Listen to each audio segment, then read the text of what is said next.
Hello children, today we are going to read chapter 13, pages 130 to 131 of the reader Little Lord Fauntleroy.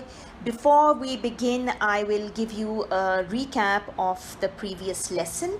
In the previous lesson, we read that the story of Lord Fauntleroy and his problems soon made its way into the American newspaper. And one day, Dick was shining the shoes of one of his regular customers, Mr. Harrison. Mr. Harrison was reading a newspaper and he gave the newspaper to Dick because he knew that Dick liked to read newspapers. In that newspaper, there were pictures, and Dick saw the picture of the Earl of Dorincourt, and he saw the picture of a lady, a woman, and it said in the papers that that woman was a lady. And when Dick saw the picture of that woman, he was shocked. And he said to the lawyer that I know this woman, and the lawyer made fun of him, saying that, well, how could you see the nobility? How would you know the nobility? And then Dick took the papers to Mr. Hobbs' shop and to a grocery shop, and he showed the paper to Mr. Hobbs and he said, well, I know this woman. She is not a lady. She is Minna, and I would know her anywhere. All right, now let's read on from here. Mr. Hobbs dropped into his seat. I knew it was a put-on job, he said. I knew someone was cheating him.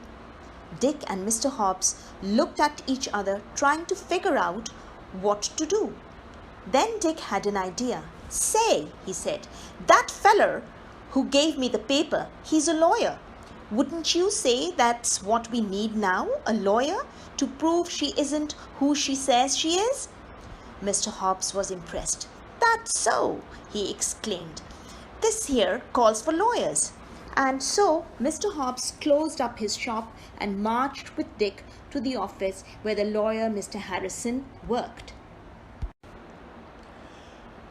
So Mr. Hobbs said, well, it's a put-on job. I knew someone was cheating him. By put on, he meant it was a deception, to make someone believe something that is not true. So he said, I already knew that this was not true and someone is cheating Cedric. So Dick and Mr. Hobbs then looked at each other, trying to figure out, meaning trying to find a solution to the problem. And then suddenly Dick came up with the idea that the person who gave this newspaper to him, Mr. Harrison, was a lawyer. So he said that this is what they really needed at this time, a lawyer to solve this problem. And Mr. Hobbs agreed. And then Mr. Hobbs and Dick went to the office where the lawyer, Mr. Harrison, worked.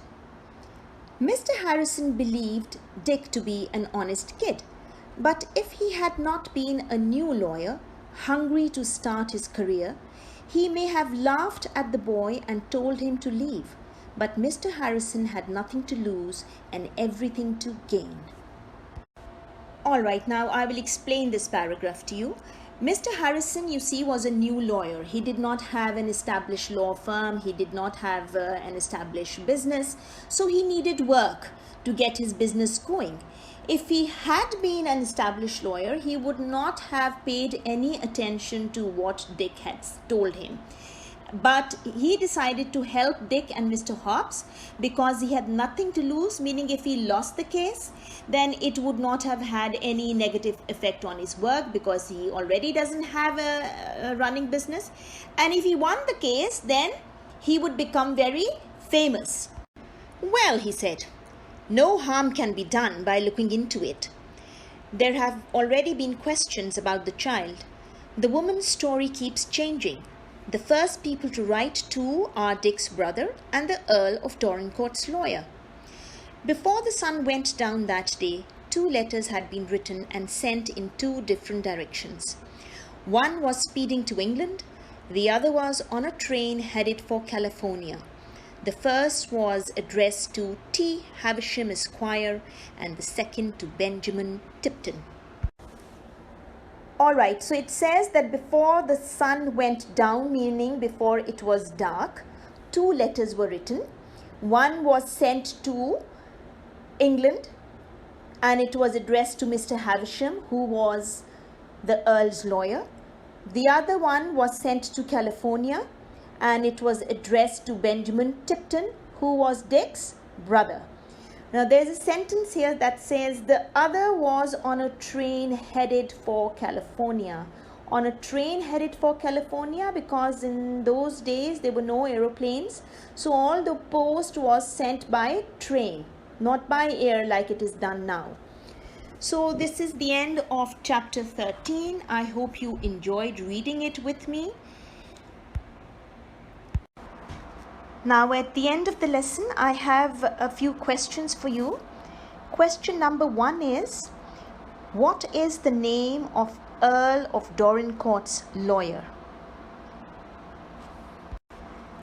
The second question is, who is Benjamin Tipton? You don't have to write these answers down. Just discuss them with your parents, and I will see you next week, and we will read chapter 14.